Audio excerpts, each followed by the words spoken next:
No Prime. Lyden af første division. Og der troede jeg måske, det var hans sidste stop, inden han i hvert fald ville dog løbe markant ned, men er jo egentlig kommet til en rigtig god klub i første division.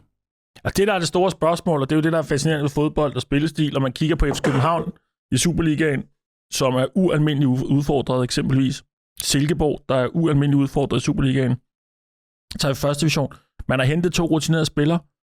Tobias Thomsen, jamen det er klart, hvis man spiller mange omstillinger, som HB Køge har gjort i nogle perioder, så skal han jo også nå at komme med i feltet, fordi hvis de har bolden meget og kan slå nogle gode indlæg ind, der er en rigtig farlig derinde.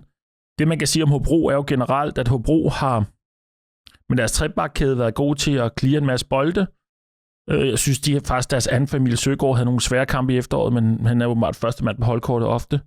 Max Nielsen solgte de med et rekordbeløb til Mjælbys, de svenske mestre. Der har man så hentet Hårup ind i stedet, eller vil de spille med brødrene Klitten, eller hvad ved de. Så man kan sige, at de har fået nogle penge i kassen fra Max Nielsen. Det er et sindssygt godt salg.